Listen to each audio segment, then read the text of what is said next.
12 News this morning. Big changes start today in Palm Beach County schools. Masks now required. We have everything parents need to know before they head out the door. And the Palm Beach County School District openly violating the governor's executive order with that mask mandate. We sat down one-on-one with one board member to find out why she's not worried about what could happen for going against the state government. And the Food and Drug Administration hopes to give its first full approval to a COVID vaccine. We'll hear from health experts saying this could be the ticket, encouraging more people to get the shot. You're watching CBS 12 News this morning. Right now, thousands in the Northeast are in the dark. Millions others are under flood watches. Good morning, everybody. I'm Matt Lincoln. And I'm Ashley Glass. It is a Monday morning here, and Henri made landfall as a tropical storm off the coast of Rhode Island. Take a look, the damage left behind. Part of a large tree came crashing down on a home near Boston. Flooding in New Jersey damaged cars. In Connecticut, homes were threatened by the flooding. President Biden's already approved emergency declarations for several states, and FEMA's being called in to help with the recovery efforts. We have team coverage this morning. Madeline Montgomery is in Boston, tracking the flights canceled to South Florida. But we want to start with Lauren. What is the latest with Henri as of this morning? Still a depression. It's going to likely stay at depression strength for the next few days. Right now, the center of the storm is in upstate New York. You can see the spin here with all the heavy rain in Pennsylvania and Jersey across Manhattan. And then this is going to be moving east down Long Island as the storm makes its way off towards the east. So it's going to move off the coast of New England, not really until tomorrow. It's moving east at 1 mile per hour right now. It's a very, very slow moving storm. So it's going to take its time coming through the northeastern portion of the country today, and then again moving offshore a little bit later on. Let's talk about home right now because we've got a heavy downpour, nice thunderstorm that just developed over West Palm Beach this morning. A few strikes of lightning right near Lake Worth. You might hear some of that thunder. That heavy rain extends north up near West Palm, near the airport, out near Hypoluxo, and then we've got some heavy downpours as well up and down 441 from West Delray down into West Boca. It's a humid one for us this morning, too. Feels like 90 degrees in West Palm Beach. We're going to deal with a really high heat index throughout the day. Matt, Ashley. All right, Lauren, thank you. On-time traffic here this morning. Taking a look right now at Vero Beach in Indian River County, where you see traffic on 95 up to speed, all green. That's good. We're not seeing any major problems on our roadways except for, wet roads. Southbound Australian Avenue in West Palm Beach. That's where we see our traffic tracker stopped at a traffic light. Other than that, smooth sailing this morning. All right, we like it. 6:02 is the time. In just hours, thousands of Palm Beach County students will enter their third week of school, now required to wear a mask. The 10th largest district in the nation came down with that ruling last week. Now, starting today, parents will no longer be able to opt out their kids. The only exceptions is for disability or medical reasons. It's a move in hope to curb the spread of COVID in schools. Right now, about 1,200 students have tested positive in the first 2 weeks of school. That's causing nearly 4,500 students to quarantine and learn from home. We have team coverage for you this morning. Kara's at the live desk following the school board's decision to defy the governor's executive order. Well, let's begin this morning here with Terry Hornstein. She's live at Palmosa School of Arts in Delray Beach with everything parents need to know about this mask mandate. Terry?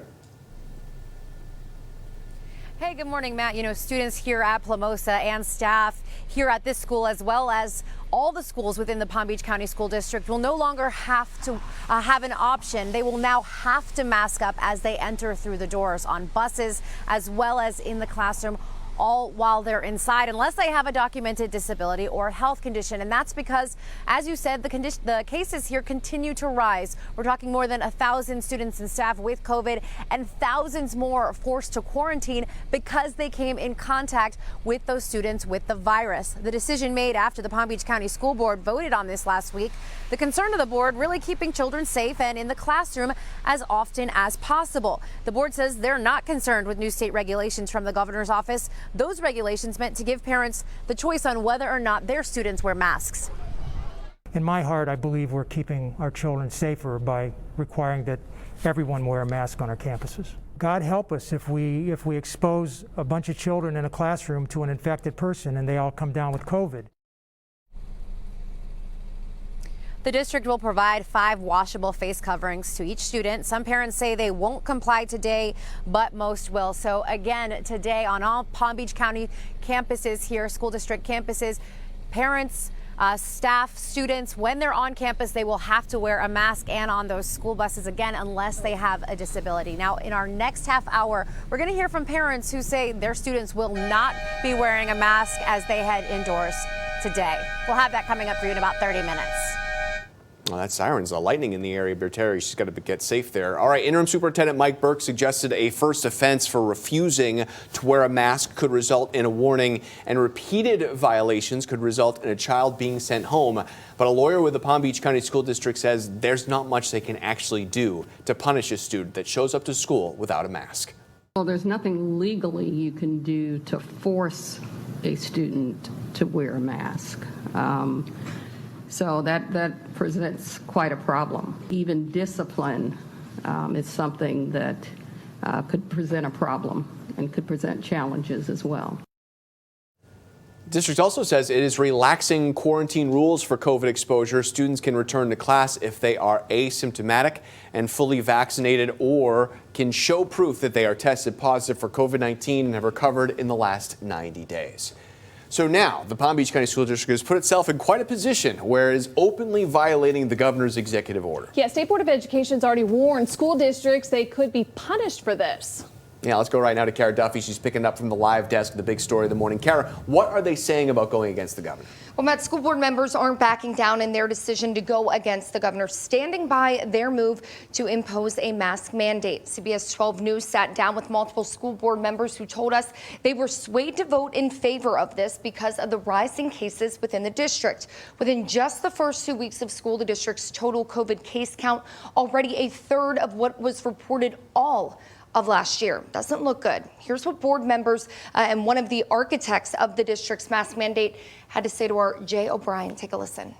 No threat is going to stop me from putting children's safety first. How do you reconcile this with the fact that you broke the law? We will see what the courts say. Yeah, and that law was set by Governor DeSantis, banning mask mandates in schools. The Florida Department of Education already warned 2 other school districts here in Florida if they did not walk back on their mandates, well, they would start to see funding cuts aimed at the salaries of school board members. Palm Beach County could face a similar punishment. Meanwhile, the Biden administration has pledged they will step in and help fund any districts that are financially penalized by the state for mandating masks. Matt, Ashley. All right, Kara. And tomorrow is the deadline for Broward and Alachua County school districts to respond to an order sent by the State Department of Education demanding that they follow the state statute and make masks optional. If these districts do not reverse course, they could lose state funding equal to the salaries of its board members. 6:07 now, and new this morning in Leon County in the Panhandle. It's now the 7th school district to go against the governor's order. So students kindergarten through 8th grade will now be required to wear a mask. Parents can't opt out of it for them. So right now, all South Florida districts, Palm Beach, Miami-Dade, Broward, along with Alachua County in Gainesville, Hillsborough County near Tampa, they all have a mask mandate that defies the governor's order. 6:08, and today a 3-day hearing starts on a lawsuit challenging the governor's ban on masks in schools. Dozens of parents from across the state, including some from Palm Beach County, filed the suit. Parents call the order unconstitutional and unsafe for children, but the governor says it's about protecting parents' rights to choose whether their kid does or doesn't wear a mask. 6:08 now. Palm Beach County School District struggling to find qualified teachers right now. The district has about 400 teacher openings, but some teachers are being sent home to quarantine or they're out sick with COVID. That is the district also looking to hire substitutes to try and fill the gaps. District already increased substitute teacher pay by about $1 more an hour, hoping it will be an incentive to fill the positions. Well, in just hours, the FDA is expected to recommend full approval for the Pfizer vaccine. Health experts say full approval is expected to sway those who have been hesitant to get the shot so far. Right now, all 3 vaccines used in the United States are under emergency use authorization. 6:09 now. Another dangerous twist in Afghanistan here. The new threat from ISIS this morning, and how many Americans have been evacuated so far? Henri is hanging over the Northeast. I'm live here in Boston to show how that tropical depression is affecting South Floridians.